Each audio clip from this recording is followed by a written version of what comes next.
नमस्कार दोस्तों, विप्र एस्ट्रोलॉजी में आपका स्वागत है। 5 राज्यों के चुनाव ख़त्म हो गए और उसके बारे में आज हम चर्चा करेंगे। बहुत सारे लोगों के कमेंट्स आ रहे हैं कि साहब आपका बंगाल के बारे में विश्लेषण गलत हुआ। आप बोल रहे थे ममता दीदी जीत जाएंगी। बिल्कुल, मैं ये स्वीकार करता हूँ कि बंगाल के बारे में मेरा विश्लेषण सही नहीं रहा, किंतु मैंने एक दो चीज़ और भी साथ में कही थी कि एक तो बीजेपी की कुंडली में अभी समय ठीक नहीं चल रहा है और मैं आज भी उस बात से कायम हूँ। दूसरा, मोदी जी का भी समय बहुत ही बुरा चल रहा है, उस बात पर भी अभी भी कायम हूँ। और आप आने वाले टाइम में 17 मई के बाद आप और बुरा समय मोदी जी के लिए देखेंगे। मैं किसी पार्टी से मेरा लेना देना नहीं है, न मुझे किसी पक्ष से लेना देना है। मैं तो ज्योतिष के आधार पर जिसकी कुंडली बलवान लगती है या जिसका कहीं डाउट लगता है उसके मुताबिक मैं अपना विश्लेषण करता हूँ। मैं अपने कर्तव्य पथ पर बना रहता हूँ, चाहे विश्लेषण सही हो या गलत। मेरे काफ़ी विश्लेषण सही भी हुए हैं और कुछ गलत भी हुए हैं। अब उसकी बात करें तो मैंने कहा था कि भाई ये बीजेपी के लिए समय कोई खास उतना अच्छा नहीं है, ये 5 राज्यों में उतना अच्छा परफॉर्म नहीं कर पाएगी। तो एक तरीके से देखा जाए तो कोई खास परफॉर्मेंस नहीं है एक्सेप्ट बंगाल। असम में तो सबको डाउट था, बंगाल में सिर्फ एक उनका ये जीत मिली है। बाकी अगर बीजेपी का टाइम अच्छा होता, अगर मोदी जी का टाइम अच्छा होता, मोदी मैजिक चलता सही में, जो गोदी मीडिया बता रहा है मोदी मैजिक चल गया न ये न वो, तो इतने सालों से प्रधानमंत्री बने हुए हैं, अभी तक केरला में क्यों मोदी मैजिक नहीं चल रहा है? क्यों बीजेपी का झंडा नहीं चल रहा है? क्यों तमिलनाडु में वो मजबूत नहीं हो पा रहे? क्यों तमिलनाडु में एक नया आया हुआ फिल्म एक्टर रातों रात एक बड़ी पार्टी का बड़ा नेता बन जाता है और वो मुख्यमंत्री भी बनेगा? जो फिल्म एक्टर है मिस्टर विजय, थलापति विजय, मैं उनको बहुत बहुत बधाई देता हूं इस जीत के लिए और आशा रखता हूं कि लोकतंत्र को और मजबूत करने में वो अपना इस देश के प्रति योगदान देंगे। और केरला में कांग्रेस का परफॉर्मेंस अच्छा रहा। पुडुचेरी में भी बीजेपी कुछ खास नहीं कर पाई। तो ये जो था बंगाल। अब हम बंगाल की बात करते हैं। मैं अपना विश्लेषण का कोई यहाँ पे कवर करने या अपने कोई बहाने बनाने नहीं आया, वो तो जो है वो एक्सेप्ट कर ही रहा हूँ। लेकिन अगर हम गौर से देखें तो मुझे जब मैंने विश्लेषण किया था तभी मुझे बहुत सारे लोगों के कमेंट्स आए थे कि सर आप कितने भी विश्लेषण कर दो, कितना भी बोल दो, लेकिन ये चुनाव आयोग वगैरह जो है ये अपना खेल दिखाएंगे और ये जीत जाएंगे बीजेपी। फिर भी मैंने कहा नहीं, ऐसा नहीं होगा। लेकिन जब इसको डीपली स्टडी करते हैं तो पता चलता है कि ये ममता जी एक अकेली लेडी बहुत सारी चीज़ों से लड़ रही थी। इतनी बड़ी पार्टी बीजेपी के साथ, इतने बड़े जो उनके साथ जो सहयोग है, इतना जो फाइनेंशियल फंड है, बहुत ही स्ट्रॉन्ग, फाइनेंशियली भी बहुत स्ट्रॉन्ग है बीजेपी, उसके साथ लड़ना, प्लस केंद्र में उनकी सरकार है, चुनाव आयोग उनके फेवर में काम कर रहा था, नज़र आ रहा था, सब लोगों को नज़र आ रहा था। साथ में एक बहुत बड़ी चीज़ इस बार ये भी हुई कि बहुत सारी फोर्स लगा दी। जितनी लोग बोल रहे थे कि पूरे हिंदुस्तान के चुनाव में नहीं लगी थी, इतनी फोर्स लगा दी, पूरे कश्मीर में नहीं लगी थी, उससे दुगना फोर्स, यानी फोर्स लगा दी चारों ओर। और बहुत ही इम्पोर्टेंट चीज़ कि चुनाव के वक्त ही, चुनाव के दिनों में ही जो टीएमसी के नेता लोग थे या कोई कार्यकर्ताओं थे या उनके साथ जुड़े जो लोग थे, उनके वहाँ ईडी की रेड करना और उनको प्रताड़ित करना। तो ये चारों ओर से ममता दीदी अकेली लड़ रही थी और अभी भी वो लड़ेगी। तो ये लेवल प्लेइंग फील्ड नहीं था। अगर fair, free and fair election होता और लेवल प्लेइंग फील्ड अच्छा होता तो शायद रिजल्ट कुछ और होता। क्योंकि लेवल प्लेइंग फील्ड में हम देखते हैं कि जो तमिलनाडु है वो बहुत बड़ा एग्जाम्पल है कि जो थलापति विजय है, जो फिल्म स्टार, उनकी नई पार्टी, उनके नए नेता, न उनके पर कोई ईडी, न कोई जान, न पहचान, तो एक झटके में 100 के ऊपर सीट ला दी। अब आने वाले समय में उसको 100 सीट या 50 सीट लाने में भी दिक्कत हो सकती है, क्योंकि अब उनके नेताओं पर भी शायद ईडी वगैरह की जो धौंस लग सकती है या कुछ भी हो सकता है। अब वो शिकंजे में आएंगे। तो ये सब जो सिचुएशनें होती हैं उसकी वजह से ये परिणाम में फेरबदल होता है। जैसे केरला में भी कोई उतना ईडी वगैरह का कोई ज़्यादा परेशानी नहीं थी, और तमिलनाडु में भी उतनी नहीं थी। तो जो कुछ भी हुआ बंगाल पर ही अटैक ज़्यादा था।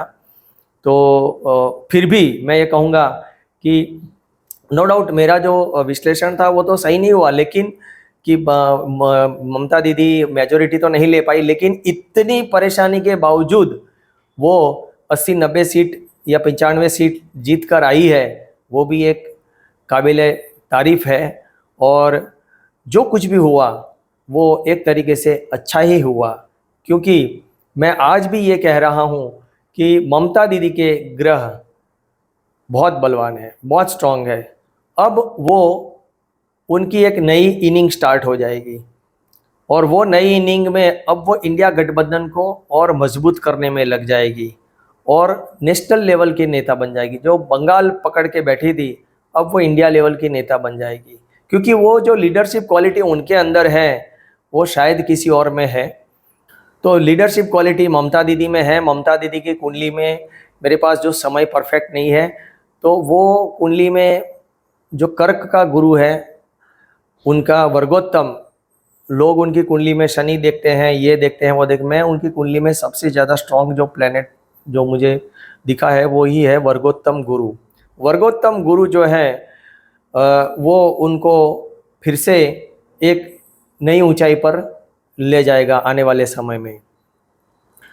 और गुरु जो उनका कर्क राशि में है, वहीं पर गुरु वापस कर्क राशि में जून में ही, इसी महीने के अंत में ही वो प्रवेश कर रहे हैं। तो वहीं से वापस जून से ही या जून के सेकंड वीक से ही उनकी लाइफ का नया इनिंग बहुत ही अच्छा नए तरीके से स्टार्ट होने जा रहा है।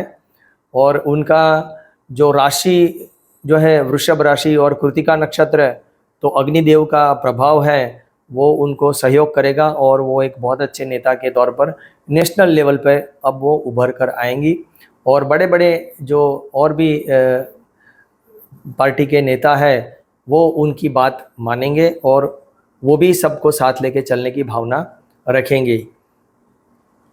ऐसी सिचुएशन आने वाली है। मैं आज भी फिर से एक बात ये कह रहा हूँ कि बीजेपी की कुंडली में अभी समय खराब चल रहा है, और आने वाले समय में और भी खराब होगा। सबसे इम्पोर्टेंट चीज़ मैं आपको बता दूं, आज जो 2-4 में जो विश्लेषण में बिना कुंडली के मैं सीधे बात कर रहा हूं कि जो बीजेपी की कुंडली में 10वें भाव में सूर्य है, वहां पर शनि 17 मई को आ रहा है रेवती नक्षत्र में। तो जैसे ही वहां आएगा, बीजेपी की जो अंदरूनी व्यवस्था है, उसका संगठन है, उसमें प्रॉब्लम्स दिखने स्टार्ट हो जाएंगे। और अगस्त 2026 में बीजेपी का अंदरूनी संगठन या पार्टी में अंदर का झगड़ा कहीं ना कहीं बाहर उभर कर आएगा, या कोई उनके अंदर पार्टी टूटती हुई नजर आएगी। कुछ नेता लोग अलग होने की संभावना दिखाई दे रही है। और ये जो होगा ये एक ट्रेलर होगा 2026 के अगस्त में। और वो जो एक बार अंदर जो क्रैक हो गई जो संगठन में, पार्टी में, तो वो क्रैक भीतर से टूटती हुई जाएगी पार्टी। और मार्च अप्रैल 2027 में पार्टी में बहुत बड़े बदलाव या पार्टी टूटती हुई नज़र स्पष्ट दिखाई दे रही है। पार्टी का संगठन इतर बितर होता हुआ नज़र आ रहा है। तो पार्टी के अंदर की जो लड़ाई है वो उभर कर बाहर आएगी, और पार्टी में डिस्प्यूट और स्प्लिट होने की, पार्टी खुद ब खुद टूटने की संभावना स्पष्ट दिख रही है। अब साथ में हम मोदी जी को भी देखते हैं, क्योंकि 2014 से तो कंटिन्यूस मोदी जी ही इस पार्टी को वैसे लीड कर रहे हैं। चाहे कोई भी राष्ट्रीय प्रमुख कोई भी बन जाए, चाहे राजनाथ सिंह बन जाए, चाहे अमित शाह बन जाए, चाहे अभी जो नए आए हैं नवीन जी वो बन जाए, कोई भी हो।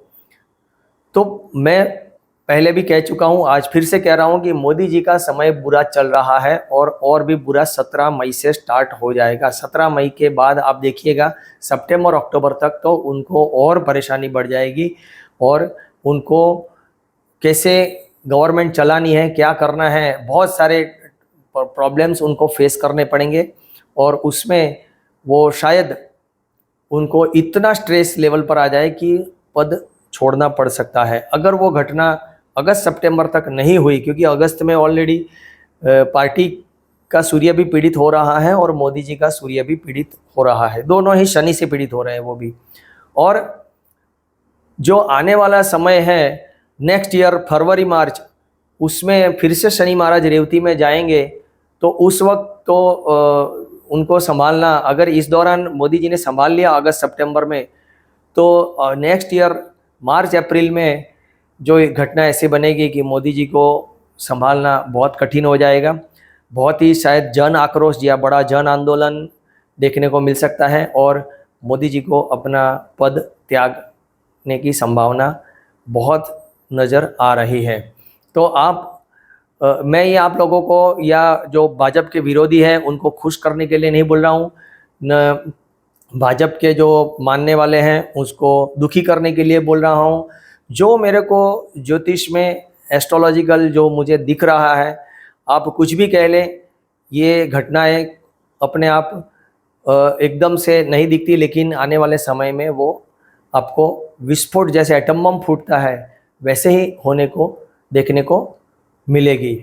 तो ये हम आने वाले समय में और भी नेताओं की और भी पॉलिटिकल विश्लेषण हम करते रहेंगे और आप सब लोग का मेरा पर विश्वास बना रहे, आप लोग मेरे साथ जुड़े रहें और मेरी चैनल को सब्सक्राइब कर दीजिए। बहुत बहुत धन्यवाद। नमस्कार।